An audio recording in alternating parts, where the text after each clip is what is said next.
Os íons de cálcio, eles são muito importantes, né? Então, a bomba de sódio cálcio, nós temos várias bombas aí.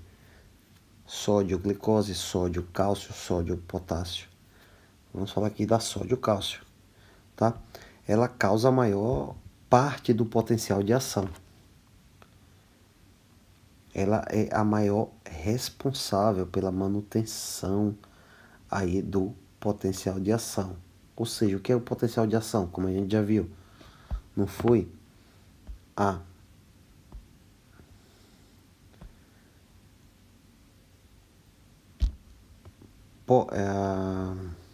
despolarização, não é isso? Então, o potencial de ação, a maior parte é causada por essa bomba, sódio-cálcio. Tá? O que é que essa bomba faz? Ela transporta cálcio para o exterior da célula, para o retículo endoplasmático liso, né? Sarcoplasmático, no caso das fibras musculares. Também ele provoca um gradiente iônico de 1000 vezes, de 10.000 vezes.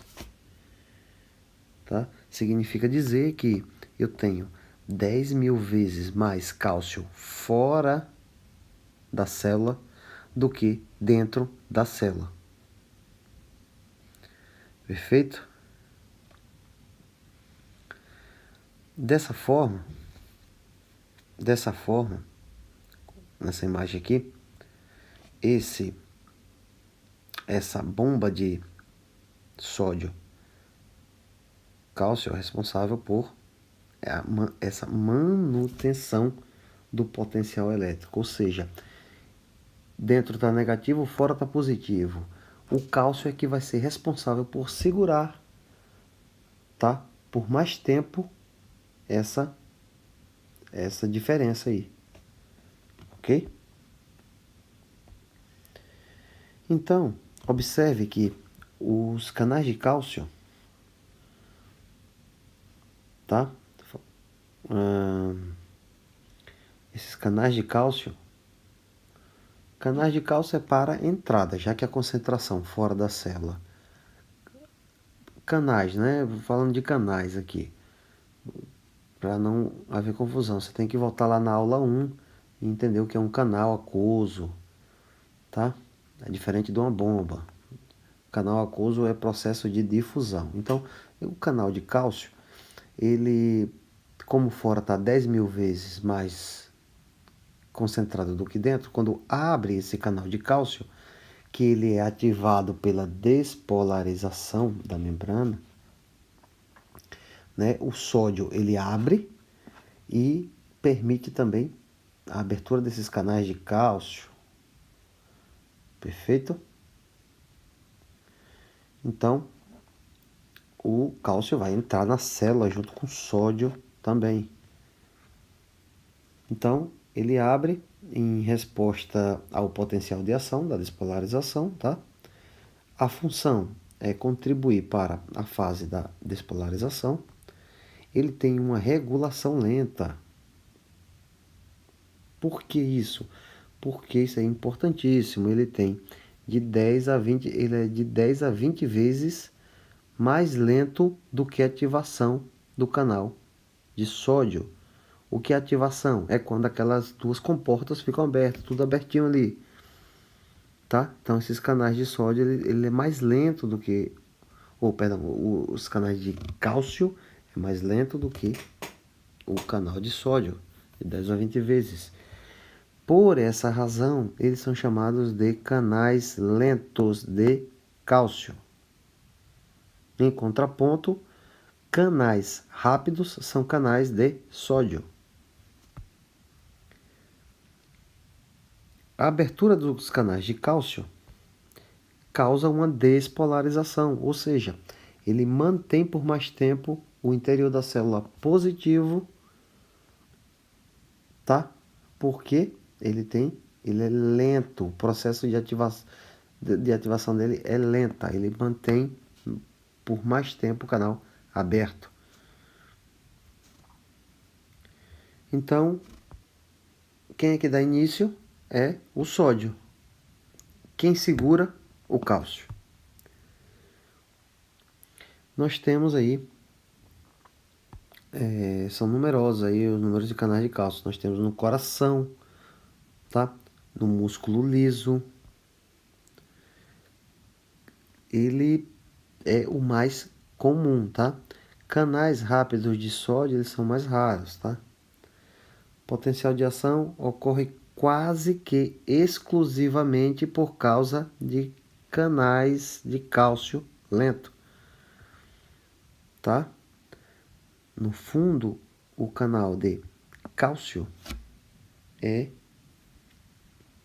o que a gente tem que ficar atento aí. Então, início do potencial de ação, né? Que até agora a gente viu só como é o estudo aí da membrana, repouso e despolarizar e para despolarizar, tá? Agora como é que inicia? Então você tem alteração da permeabilidade do sódio e do potássio. Vai ocorrer aí um feedback positivo, tá? Voltem lá na aula anterior aí, que você vai ver que é um feedback positivo, mas de um modo simples, é um estímulo inicial que causa cada vez respostas mais amplificadas, maiores do que a inicial, tá? Então, nesse feedback positivo, né? Deixa eu ver isso aqui para a gente ler melhor.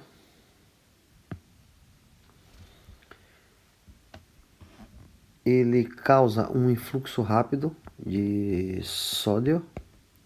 Ele resulta que um maior aumento do potencial até abrir todos os canais, certo? No final ele vai causar o quê? A resposta é sempre tão mais positiva que ele vai chegar lá naquele 35 milivolts positivos, né? Chegando nos 35 é quando ele vai começar a abertura do canal de potássio até finalizar o potencial de ação. Isso é um ciclo, tá? Vicioso positivo. Então, feedback positivo pode ser útil, que faz parte de um feedback negativo. Voltem na aula que vocês vão ver essas definições. Então, é um feedback positivo. O que é o limiar, tá? Para o início do potencial de ação. Pronto. O limiar é quando os íons de sódio ficam maiores do que os íons de potássio que estão dentro da célula. Quando essa concentração passa aí dentro da célula, você está no limiar do potencial de ação, tá? Próximo aí de despolarizar a membrana. Por tudo que a gente já viu, veja como as coisas agora vão se encaixando, tá? Então, o limiar para estimulação na célula repouso é de menos 90, com menos 65 você está já aí no limiar de inverter o sinal da membrana, despolarizar. Tá? Então, o limiar estabelecido aí é menos 65 milivolts. E de 15 a 30 você já começa a perder, né? Ou seja, menos 90 aumenta 30 milivolts, você vai para menos 65 milivolts. Tá? Voltando, avançando mais um pouco aqui para o próximo tópico, propagação do potencial de ação. Né? Um impulso nervoso ou muscular, que é o quê? É a transmissão do processo de despolarização. Ora, observe como é simples. Tudo agora faz sentido para vocês.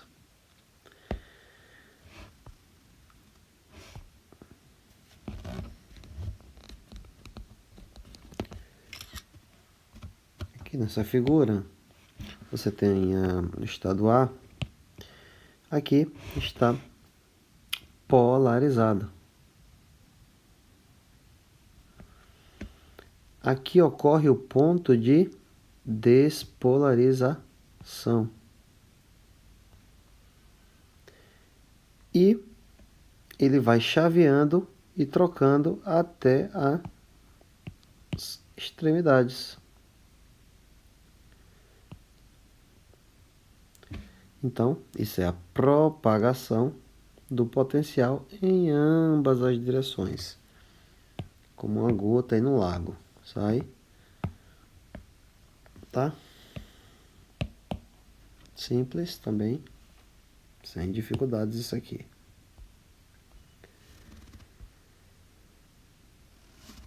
A direção é para ambos os lados do ponto estimulado. Tá? Princípio do tudo ou nada. A fibra, ela vai despolarizar ou tudo ou nada. Para que essa propagação tenha eficiência, o fator de segurança de propagação tem que ser 1, não é isso?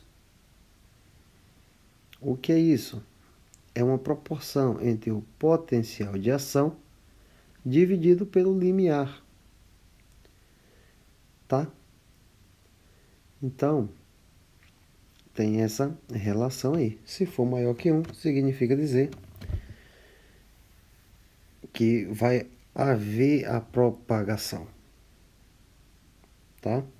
Mais à frente, vou falar quando esse fator é menor que 1. Ou seja, não passa impulso nervoso, não passa informação.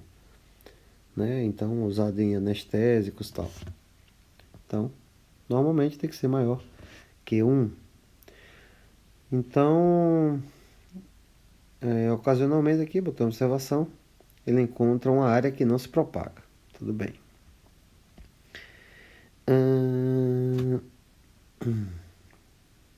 Então, propagação do potencial de ação, tá aí, o impulso nervoso, a direção e o princípio do tudo ou nada. Tá?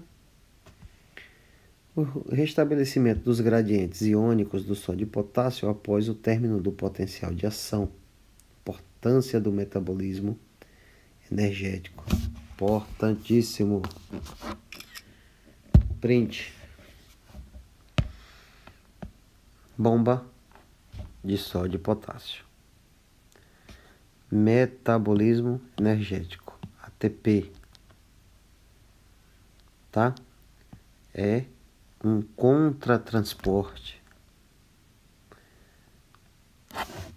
É ele que vai restabelecer.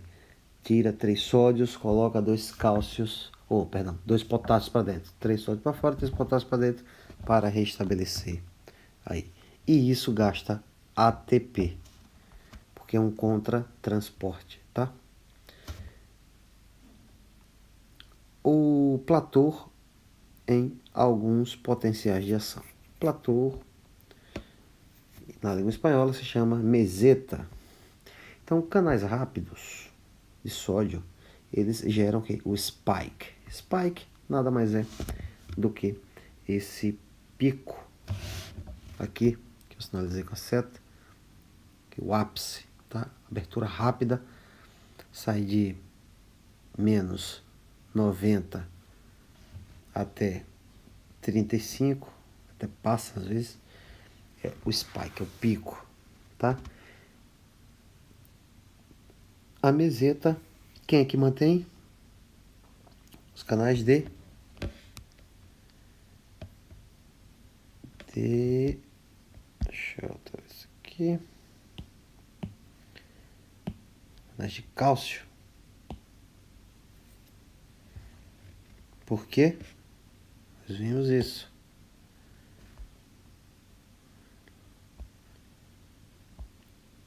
Falei que era importante isso aqui, ó. Ao platô aí pelo canal de cálcio. Canais lentos de cálcio. Tá certo aqui para remeter a gente aonde? De novo lá no rios de cálcio. Regulação lenta. Ele se permanece ativado, né? De 10 a 20 vezes mais lentos do que os canais de sódio, tá?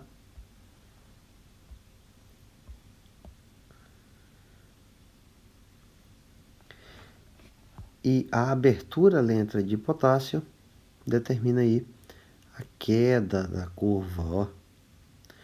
Abertura lenta do canal, porém, o fluxo que sai de potássio é 100 vezes maior do que o de sódio. Ele que gera a rapidez. Ok?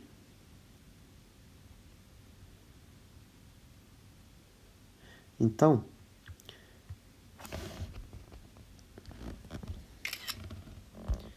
quem criou, vamos fazer aqui uma revisão. Quem criou a despolarização? Sódio. Quem manteve o platô? Os canais de cálcio. Tá?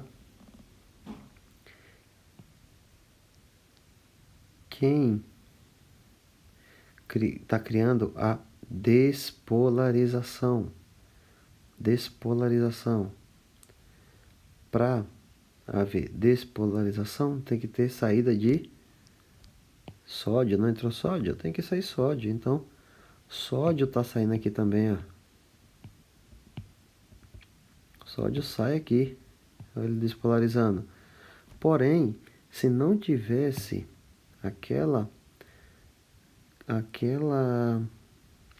se o canal de vazamento do potássio, né? Só às vezes eu falo sódio, potássio, se tiver escrito K é potássio, tá? Às vezes eu falo cálcio, que às vezes eu me atrapalho aqui, tanto cálcio e potássio que acabam me passando. Então, voltando aqui, no canal de abertura do potássio sai sódio, então é ele que vai criar a despolarização também. Porém, se ele não tivesse essa permeabilidade aos íons de potássio 100 vezes mais do que o sódio, essa curva não se desenharia dessa forma. Provavelmente ela ficaria assim, passaria uma eternidade para despolarizar. Porém, o potássio acelera a queda aqui, ó. Dá essa velocidade. Ok?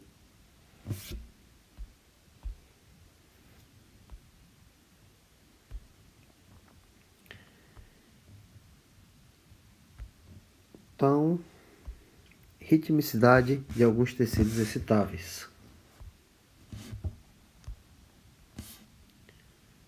Descarga repetitiva. Tá? Descargas repetitivas espontâneas. Onde é que ocorre? Coração, para ter o batimento ritmado, nos músculos lisos para ver peristatismo, marca-passo do intestino, né? E alguns eventos neurais que têm controle também ritmado para controlar a respiração, por exemplo. A veratridina, tá? É uma substância que ativa os canais de sódio, tá? Então, ativando esses canais de sódio, você vai ter o que aí? a despolarização, né? Não é o sódio que cria a despolarização, tá? Outra coisa que, observação que eu botei aqui do cálcio, por exemplo, se o cálcio cair 50%, ele também vai despolarizar a célula, porque quem determina, outra importância do íon cálcio é que sem ele o potencial da membrana cairia bastantemente, até para valores bem inferiores de quanto aqui, deixa eu só pegar para não falar bobagem. Tá, depois eu coloco aqui no vídeo a informação. Mas a informação importante aqui é que o cálcio, quando cai 50%, também ele vai causar descargas repetitivas, porque ele diminui a voltagem. O cálcio ele se liga às proteínas de canal do potássio para justamente, ou perdão, do sódio, para justamente ter aquele valor encontrado lá pela equação de Nernst, tá? Aqui ele tem uma combinação com o cálcio. Então, o processo de recitação necessário para a ritmicidade espontânea. Então, é a hiperpolarização, outro termo importante entender para o próximo assunto, que vai ser coração. Então, por exemplo, o centro de controle do coração, o seu potencial de membrana ele é de menos 60 a menos 70. Observe que o potencial das células, das fibras que a gente vê até agora é menos 90. O do coração, ali, do nódo sinusal e atrioventricular, eles trabalham com menos 60. Ou seja, o efluxo, né, praticamente ele está trabalhando em despolarização constante, porque a gente viu que, já botei outra seta aqui para retomar outro tema, veja como volta esse assunto. Ó, ativação do canal de sódio com menos 70, ele já abre abruptamente, tá? Ativação é essa imagem aqui, abre. Ou seja, no coração já é menos 60, ó, imagina. Então, o tempo todo vai estar aberto? Sim. O tempo todo vai estar aberto. Agora, o efluxo de potássio alto para fora, né? Deixa dentro muito negativo e ele dura 1 segundo.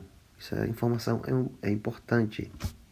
O efluxo de potássio no coração demora 1 segundo.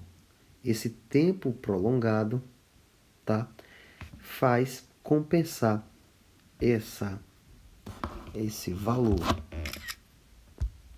de menos 60, esse valor aqui de menos 60, por causa esse valor de menos 60, por causa desse fluxo de potássio alto para fora, pelo tempo de 1 segundo, vai compensar esse valor aqui e vai aumentar para 90, tá? Então, hiperpolarização é isso, é o efluxo alto pelo tempo de 1 segundo, porque o potencial de ação ele ocorre em 1 milésimo de segundo, tá? E esse fluxo ocorrendo em 1 segundo, ou seja, 1000 vezes mais tempo do que a despolarização. Então, observe aqui nessa figura que a hiperpolarização, aqui ó, observe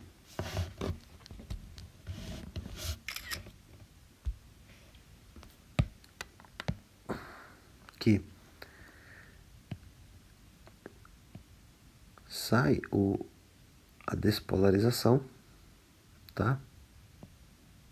Repolarização. E em paralelo aqui, a condutância do potássio, observe que ela é um efluxo, né? Ela sai de dentro para fora por 1 segundo, tá? 1 segundo no tempo. Ele faz com que o potencial de membrana caia, ó.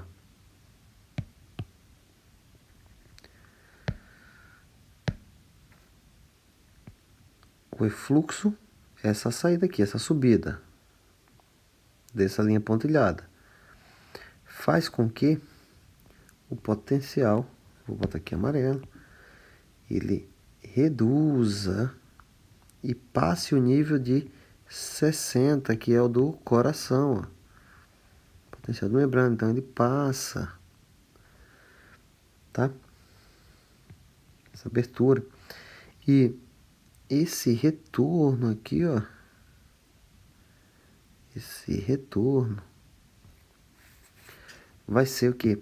A hiperpolarização, pelo tempo de abertura desse canal aqui de 1 segundo aqui, ó. Cada segundo aqui, ó.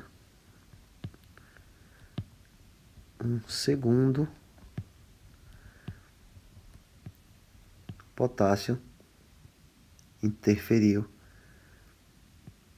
nessa curva. Abriu alto, ele caiu, depois vai reduzindo e ele vai subindo. Aí, repete, tá? Isso é que vai criar a ritmicidade do coração. E se não tivesse o potássio aí, isso ia bater, só não ia ter esses espaços, né? O limiar de excitação ocorre após a hiperpolarização, né? Que desaparece gradualmente depois de cada potencial de ação. Então, o que é o limiar de excitação? Ocorre após a hiperpolarização. Então, tá aí o limiar de excitação. Qual é o limiar de excitação? Tá aqui em amarelo apontado, que é o potencial de membrana dos nodos sinusal e sinoatrial. Atrioventricular, perdão. Sinusal e atrioventricular.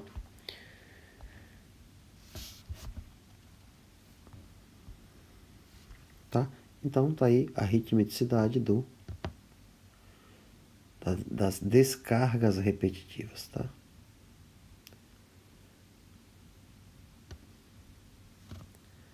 Características especiais da transmissão dos sinais nos troncos nervosos, tá?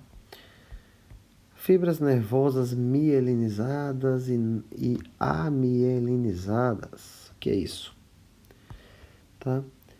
Mielinizado estão presentes nas fibras calibrosas. amielinizadas nas fibras delgadas. Axoplasma é o líquido intracelular víscido, né? Um viscoso, tá? O axônio é a membrana que produz, esse axônio aqui vai produzir o quê? O potencial de ação, tá? Baía de mielina, ela fica em volta do axônio. Ela é mais espessa do que o próprio axônio, tá?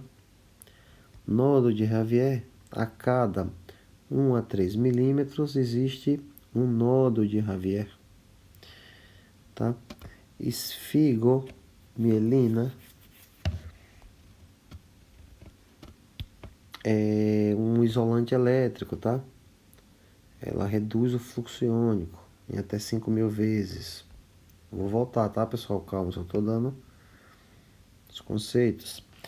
A área que forma o nodo de Javier são são entre duas células de Schwann, tá? Íons que passam facilmente através da membrana do axônio, do líquido extra para o intracelular. Tá? Essa baía de mielina é depositada em torno dos axônios pelas células de Schwann. Células de Schwann, após ser depositadas, giram em torno do axônio várias vezes, formando múltiplas camadas de membranas de Schwann, contendo esfingomielina, que é uma substância lipídica, óleo, isolante, tá? Então, voltando aqui a tudo que a gente leu sobre fibras nervosas mielinizadas e não mielinizadas, é o seguinte. Ele está dizendo que fibras mielinizadas, elas são pertencentes a fibras mais calibrosas, tá? O que são fibras calibrosas? São fibras nervosas maiores mesmo, que precisam de uma velocidade de transmissão de sinal elétrico mais rápido, tá? Então, só para você ter ideia, pode chegar a 100 metros por segundo de velocidade de transmissão de impulso nervoso, enquanto que uma não mielinizada, ela pode chegar a 0,25, a distância é muito maior, tá? Então, quando a gente fala mielinizado, o que é baía de mielina? É justamente nessa figura aqui, a gente observa aqui um pouquinho de anatomia, tá? As células de Schwann, tá? Ela tem o seu citoplasma, que ela abraça o axônio, que é essa parte amarela aqui do meio, e ao abraçar, ela faz várias voltas, né? Tô fazendo várias voltas aqui. Aqui, conforme o desenho, ela faz várias voltas, ó, para formar essa bainha de mielina. Essa bainha de mielina contém aqui a esfigomielina, que é basicamente formado de óleo, lipídio, lipídica. Esse lipídio aqui, ele é um bom isolante térmico, tá? Então, observe que uma célula envolve parte do axônio. Axônio nada mais é que o corpo do neurônio, né? Então, você vai ter as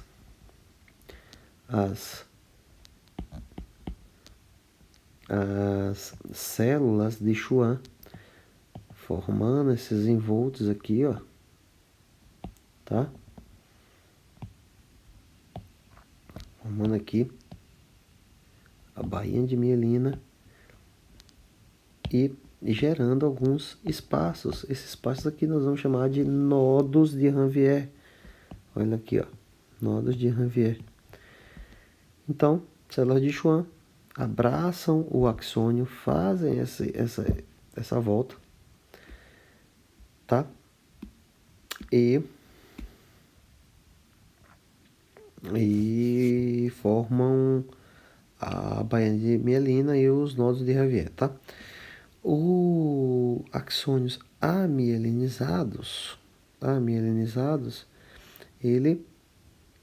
vejam como eles se comportam, ó, tá? O citoplasma da célula de Schwann não faz aquela volta espiral em torno dele, só passa. Então,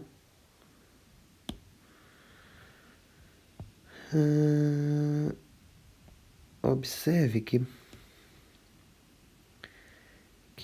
nesta imagem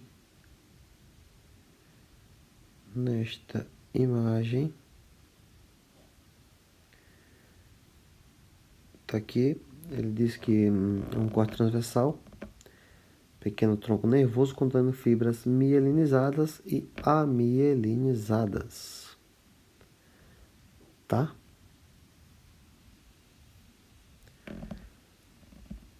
Então, por fora, a gente vê aqui que dentro aqui ela tá amielinizada e fora mielinizada. Ok?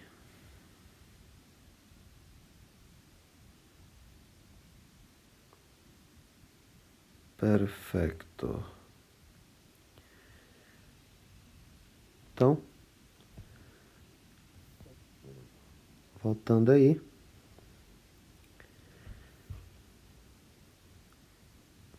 Tá? Dê uma olhadinha aí nesse quadro.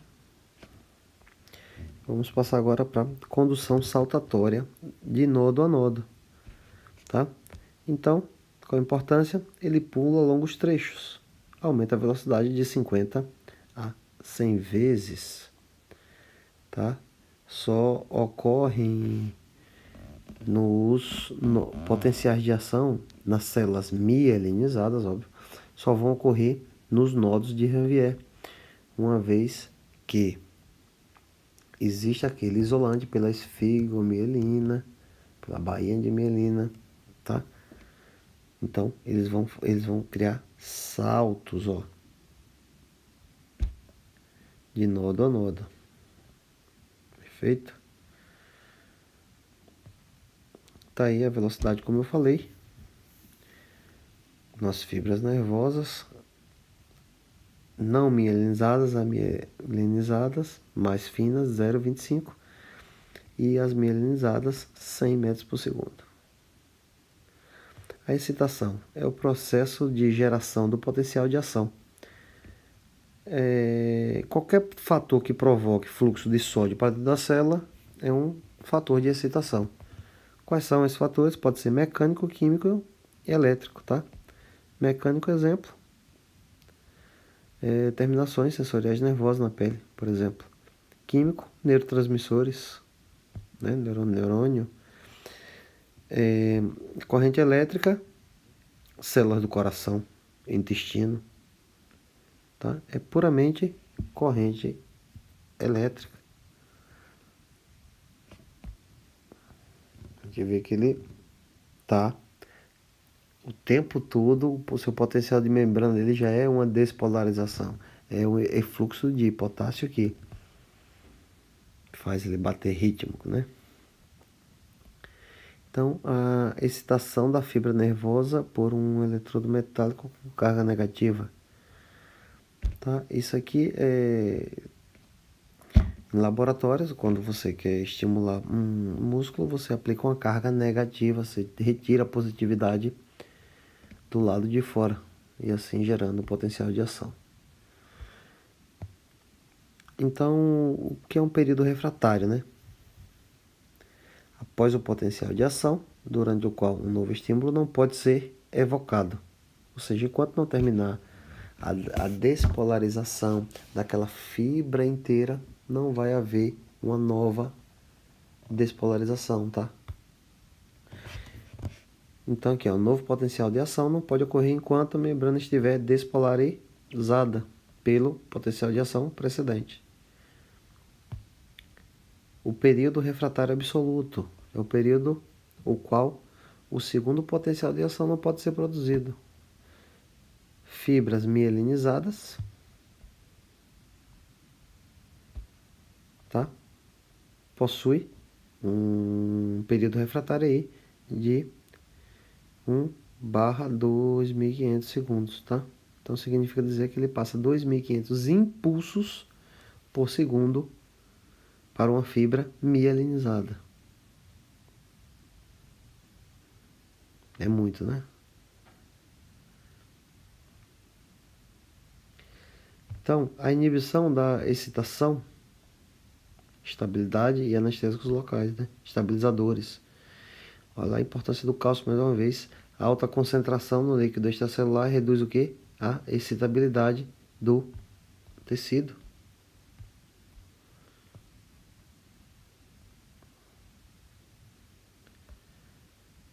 Alta concentração. Já para anestésicos locais, observe que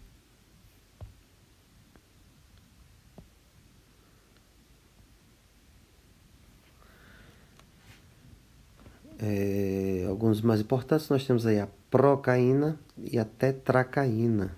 São anestésicos locais que atuam nos canais de sódio. Então a proporção do potencial de ação versus limiar, a gente já viu essa fórmula.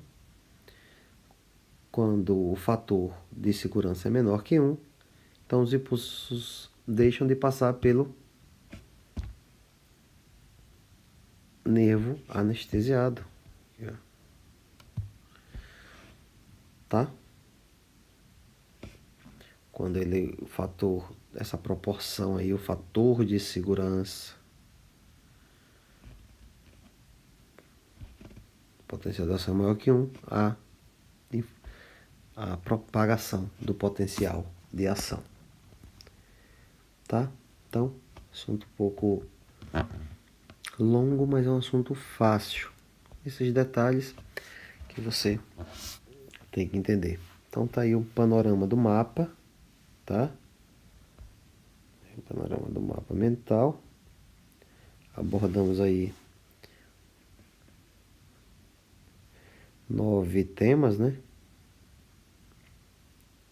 E cada tema foi desenvolvido aqui na sequência, no sentido horário, tá? Quem quiser o PDF, é só solicitar aí pelo nosso canal Banca Média aí no YouTube que eu envio. Obrigado e até a próxima.